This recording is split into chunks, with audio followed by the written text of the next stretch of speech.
नमस्कार, मी प्रवीण. महाबुलेटिन न्यूज मध्ये आपले स्वागत आहे. राज्याच्या राजकारणातील एक मोठी बातमी आज आपण घेऊन आलो आहोत. ती म्हणजे उपमुख्यमंत्री अजित पवार यांच्या राष्ट्रवादीमध्ये उमेदवारीवरून चांगलीच रस्सीखेच पाहायला भेटत आहे.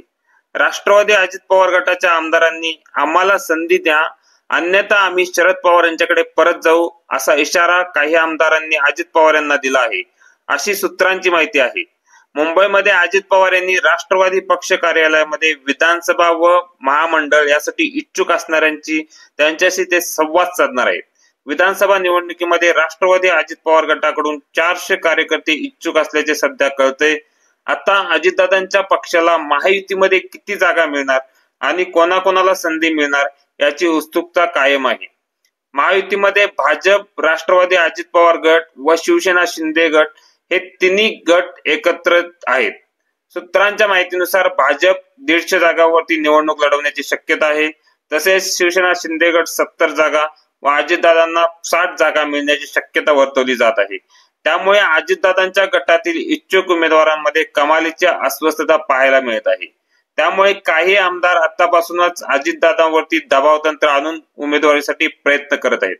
याचाच फायदा घेत शरद पवार हे राष्ट्रवादी अजित पवार गट व भाजपमधील नाराज इच्छुकांना आपल्या गळाला लावण्याचा प्रयत्न करत आहेत. तसेच राष्ट्रवादी शरद पवार गटाला लोकसभा निवडणुकीमध्ये मिळालेले घवघवीत यश व शरद पवारांबद्दल असलेली सहानुभूती, त्यामुळे अनेक नेते शरद पवार गटात प्रवेश करण्यास इच्छुक आहेत. राज्यातील काही मतदारसंघ असे आहेत की जेथे भाजप, अजित पवार गट व शरद शिंदे गट या तिन्ही पक्षांचे उमेदवार एकाच मतदारसंघातून लढण्यासाठी इच्छुक आहेत. त्यामुळे जागा वाटपावरून महायुतीमध्ये येथे तेढ निर्माण होऊ शकते. नाराज नेत्यांची अजित पवार कशा पद्धतीने समजूत काढतात हे पाहणे गरजेचे आहे.